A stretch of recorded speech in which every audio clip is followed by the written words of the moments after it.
원래 그리스 로마 신들에 대한 소개를 마무리를 하려고 했는데 댓글에서 한 분이 그 신화의 신들과 태양계 행성과의 이름과의 어떤 연관성을 설명해주면 좋을 것 같다라는 이야기를 해주셔서 만든 외전입니다.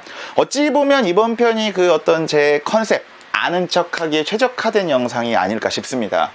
야, 태양계 행성 이름 왜 그런 줄 알아? 그걸 말하기에 앞서서 아는 척 포인트 하나. 제가 말했던 신이건 말하지 않은 신이건 신화를 보다 보면은 캐릭터가 조금씩 겹치는 분들이 있습니다. 그러니까 해석이 분분하긴 한데 대부분 우라노스, 크로노스, 제우스, 우크제가 세대 교체되면서 자연스럽게 다른 신들의 역할도 세대 교체된 거라고 보면 편합니다.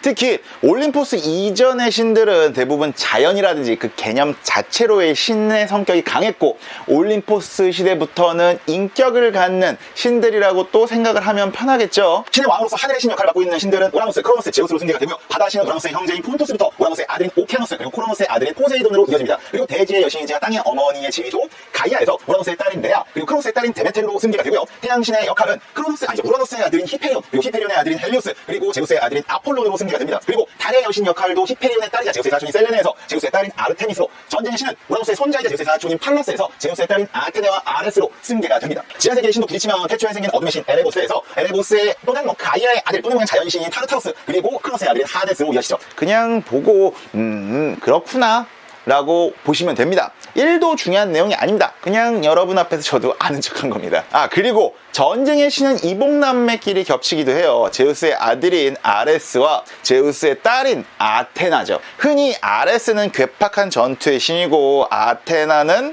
약간 지혜로운 전쟁의 신으로 구분되긴 하는데요. 왜 이 둘이 전쟁의 신 캐릭터가 겹치게 됐냐? 아테나 여신을 섬기는 그리스 도시국가의 맹주 아테네 때문이라고 하네요. 그리스 신화의 많은 부분이 생각보다 아테네에서 넘어오다 보니 아테네가 섬기는 아테나의 역할이 커진 겁니다. 테베라든지 다른 도시국가에서는 아레스를 전쟁의 신으로 모시고 아테나는 그냥 지혜의 여신으로 남는 경우도 많다고 합니다. 그러니까 역사뿐만이 아니라 신화와 소설도 결국엔 승자의 기록인 건 마찬가지인가 봐요. 그럼 이제 태양계 이야기로 넘어오시죠. 신들의 족보편을 보고 오시면 이해하시기가 편합니다. 태양계의 행성들을 수금지화 목토 천해명이라고 부르잖아요. 이 수금지화 목토 천해명에 태양과 달을 넣어서 태양을 기준으로 가까운 순서대로 쭉 읊어보도록 하겠습니다.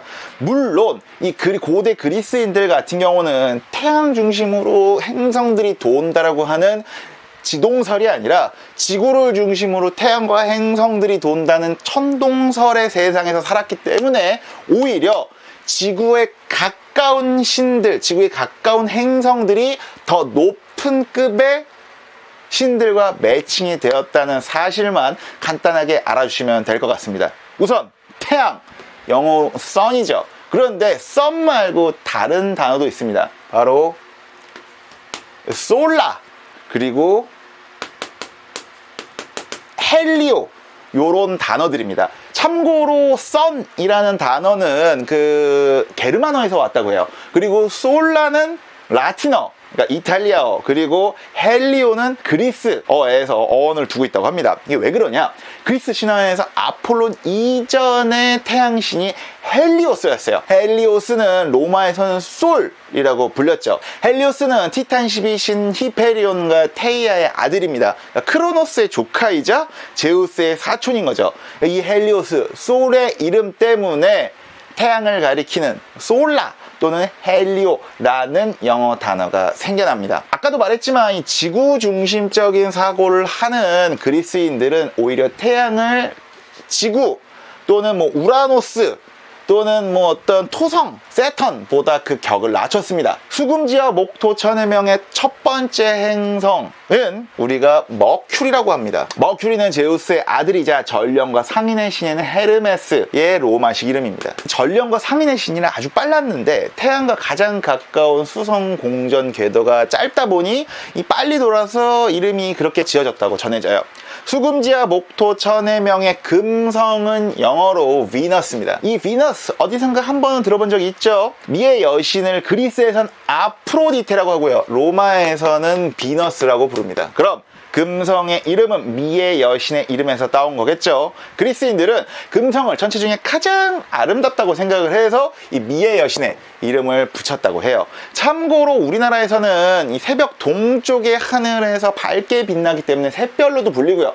또는 해진 후에 서쪽 하늘에서 보이기도 한다고 해서 태백성으로 불리기도 했습니다. 수금지와 목토 천의 명, 우리가 사는 지구는 영어로 Earth지만 가이아 라고도 부릅니다. 가이아 여신에서 온 거겠죠. 그리스인들은 지구를 우주 탄생의 출발점이자 그 중심으로 봤기 때문입니다. 그러니까 유대교를 창시한 히브리인들은 우주 만물을 유일신이 창조한 것이라고 믿었던 것에 반해 그리스인들은 우주 만물은 신의 피조물이 아니라 스스로 태어난 것이라고 믿었습니다. 지구를 도는 유일한 자연위성인 달은 문이라고 부르지만 라틴어에서 온 루나도 바로 달을 뜻합니다. 아르테미스 이전 세대의 여신인 셀레네가 로마에서는 루나라고 불렸습니다. 셀레네는 히페리온과 테이아 사이에 태어난 태양신 헬리오스랑 남매지간입니다. 참고로 이 헬리오스와 셀레네 자리를 물려받은 태양신과 달의 여신인 아폴론과 아르테미스도 남매지간이에요. 그러니까 지구의 낮과 밤을 책임지고 있는 두 신들, 태양과 달은 어떻게 보면 그리스인들에게 남매지간처럼 느껴졌나 봐요. 행성들을 그리스 로마 신화에서 따오다 보니 우주를 여행하는 우주선 이름도 그리스 로마 신들의 이름에서 따오는 경우가 많이 있었습니다. 1969년 최초로 달에 착륙한 미국의 우주선 이름은 아폴론 11호였습니다. 1974년에 독일이 쏘아올린 태양 탐사선의 이름은 헬리오스였어요.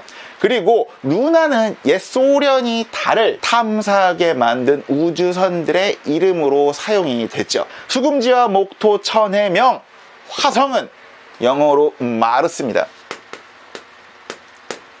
그리스 신화에서 전쟁의 신, 그리고 제우스와 헤라의 맏아들인 아레스를 로마에서는 마르스라고 불렀습니다. 화성이 붉게 보여서 마치 핏빛으로 물든 전쟁터를 연상시켰던 모양입니다. 그래서 1997년 미국의 화성 탐사선인 패스파인더가 화성 땅에 처음으로 도착한 곳을 아레스의 평원이라고 부릅니다. 화성의 위성인 포보스라든지 데이모스도 아레스가 아프로디테와 바람을 피워서 낳은 자식들의 이름에서 따옵니다. 수금지와 목토 천의 명에서 이 목성의 이름은 주피터입니다.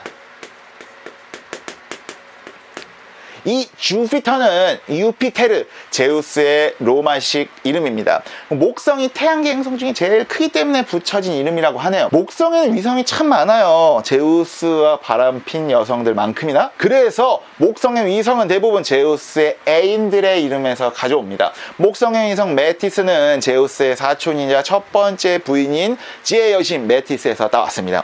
다른 위성들인 이오, 에우로파, 칼리스토, 가니메데 등도 모두 제우스의 꼬심에 넘어간 여인들의 이름에서 따왔습니다. 참고로 갈릴레오는 1610년 이오, 칼리스토, 그리고 에우로파, 가니메데 등을 발견해서 코페르니쿠스의 지동설이 맞다는 걸 간접적으로 증명하기도 했습니다. 제우스, 주피터가 바람을 피면 그의 아내인 헤라, 주노가 감시를 합니다. 미 항공우주국 나사가 2011년 발사한 목성 탐사선 주노의 이름도 그리스 로마 신화 주피터의 아내 주노에서 따왔다고 하네요. 수금지와 목토 천의 명에서 토성을 나타내는 세턴은 바로 티탄의 왕 크로노스의 로마식 이름입니다. 토성은 태양계에서 목성 다음으로 두 번째로 큰 행성입니다. 코스모스를 지은 천문학자 칼 세이건은 토성이 시간의 신인 크로노스라는 이름을 얻은 것은 당시 그리스인들이 알고 있던 행성 중에서 가장 느렸기 때문이다 라고 말했습니다. 참고로 토성 주변을 돌고 있는 위성들은 대부분